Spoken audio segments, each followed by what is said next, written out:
Of speaking to reporters on a series of topics, but of course the major headline there was the president standing beside his now former labor secretary Alex Acosta, saying that despite this pressure, as the president described it, he thought Acosta did a fantastic job explaining his role in that plea deal back in 2008 as it related to Jeffrey Epstein. But the president, as you just heard, said that Acosta is resigning. You see on our screen our panel right now. Again, Hans Nichols, he's at the White House. He was on the South Lawn with the president. Elliot Williams is joining us right now. We've got Juana Summers, who is with us, Susan Del Percio.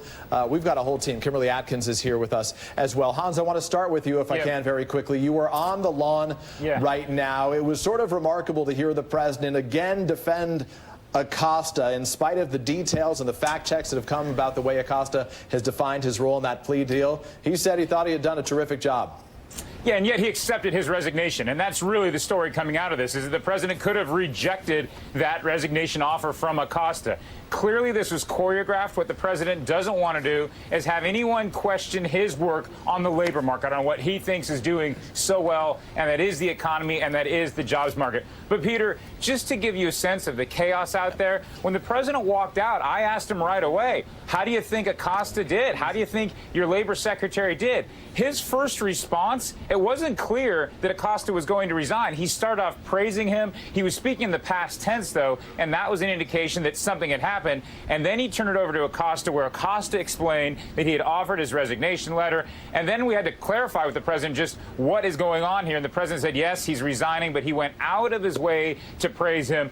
This was something for the ages in terms of South Lawn press departures. 30 minutes, Peter. You mentioned the president sweating. You should have seen the press corps. It was baking hot out there, but the president wanted to take questions, and he wants to put his spin on the Epstein case, and that is that he kicked him out, according to the president, of his club Mar-a-Lago, that he severed ties with him, and he clearly wants to move on. Certainly, Peter? a lot of questions remain about the relationship between those two men. I want this conversation with us from Capitol Hill right now, the Democratic Congressman Eric Swalwell of California. He is notably a member of the Intelligence and Judiciary Committees, as well as a former 2020 presidential candidate. Congressman Swalwell, I appreciate your being here. I want to play for you what we heard the president say just moments ago about Alex Acosta. Take a quick listen.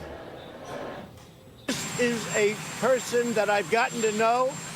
There hasn't been an ounce of controversy at the Department of Labor until this came up. And he's doing this not for himself. He's doing this for the administration. And, Alex, I think you'll agree. I said, you don't have to do this. He doesn't have to do this. That was President Trump defending his now former labor secretary. Your reaction to the news this morning? Oh, he had to do this because of the deal that he had given Mr. Epstein, who was a predator, not worthy of that deal. I was a prosecutor. I never would have engaged the way that Mr. Epstein's counsel was able to engage with a U.S. attorney. That was unusual in itself, but not to notify the victims as well. I'm just going to say something that I don't know if other Democrats would say, but thank you, Secretary Acosta, for doing the right thing, for doing something that William Barr and Steve Mnuchin and Wilbur Ross, other obstructors, other lawless individuals on this administration will not do, which is come forward and resign and allow us to have an administration that follows the law. And, Congressman, as it relates to the president's relationship with Jeffrey Epstein, what struck me is that on multiple occasions there, he said of Epstein that he wasn't a big fan, but never from this president in the course of the last 72 hours that there has been so much scrutiny on this. Have we heard from President Trump? He was a despicable man. He was a terrible man. I'm glad he is off the streets. Did you note that as well?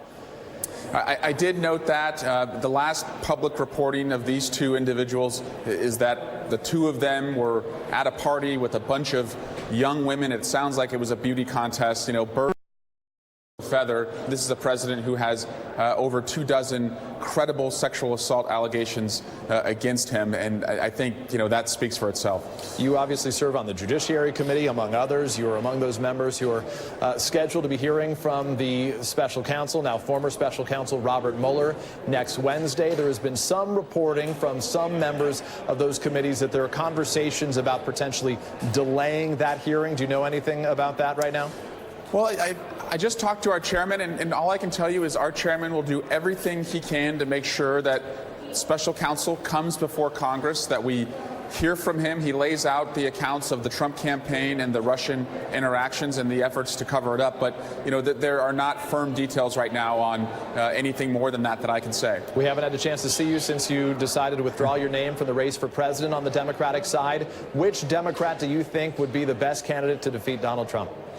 Well, I think it has to be a candidate, one who is confident. And you just saw a very confident man stand on that lawn for 30 minutes. I don't agree with anything he said, but he has a lot of energy, and he's the best puncher ever in American politics. So we need a candidate who's confident. We need a candidate who is authentic. Who is that candidate?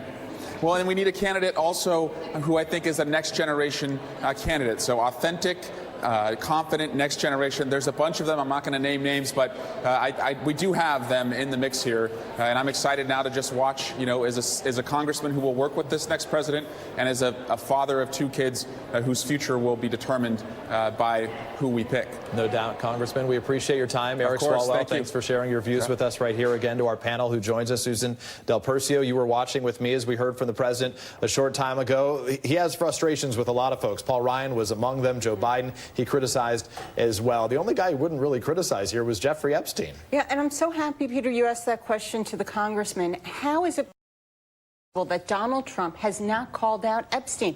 He says, I'm not a fan. He should be calling out for the crimes he is accused of. He has no problem going after other people, and this goes to a bigger problem that the president has and why he's hurting so much with suburban women, is he is a misogynist who only stands behind men and says, oh, I don't know, they say they didn't do it. Well, this is just another example, and I think this press conference, which was a hodgepodge of things, I mean, per usual, some incoherent, some other things that I think he brought up, was to get the subject matter, to get the conversation changed. To try to effectively turn the page. Juana Summers, I want to bring you in here. It's notable to our audience that's joining us right now as we continue with this breaking news of the resignation of the former Labor Secretary Alex Acosta. That means that President Trump now has a cabinet without a single member of the Hispanic or Latino community in it. And again, Juana, there's a new acting position in the president's cabinet. They are, and both are incredibly significant. In fact, you heard the president in kind of that stunning 30 minutes on the South Lawn actually name check Alex Acosta's heritage and say that, maybe at Harvard that might have made things a little bit tougher for him. Not sure. But I want to focus on the second part of your question, which is the fact that there's this long list of acting officials. That means, as Elliott Williams pointed out earlier, these are folks who have not gone through that Senate confirmation process, who have not had the ability to be questioned about their record, which is an important part of the Senate's role of checks and balances as it relates to this administration that's missing in the Trump administration. This is something that the president is clearly comfortable with continuing to do, to allow these people to go on for months in many cases in these acting roles. And it'll be curious to see just how swiftly he replaces Acosta as he's headed out the door next week. Elliot, the president obviously wants to turn the page on this. He wanted to focus on the economy and all these other items in the course of his comments just there. But this story is not done, obviously. The scrutiny on Jeffrey Epstein, his relationship to President Trump, not the only high-level politician with whom Jeffrey Epstein over the course of years. The scrutiny continues. Notably, there are more women coming forward and likely more stories to be told. Absolutely, Peter. And look, if you notice, both the president and Mr. Acosta cited this $5 million jobs figure that, we've created 5 million jobs. And this week has been a distraction from talking about that. If they truly believe that this has been a distraction, if that's what Mr. Acosta believes, he should go to one of the women who Jeffrey Epstein recruited from in front of her high school at age 14, took to his house to masturbate in front of her and rape multiple times in his mansion, and tell her that her story this week has been a distraction. If that is his final act and final statement as a public servant, he should be ashamed of himself. And Kimberly, strikingly, it's not clear whether the president was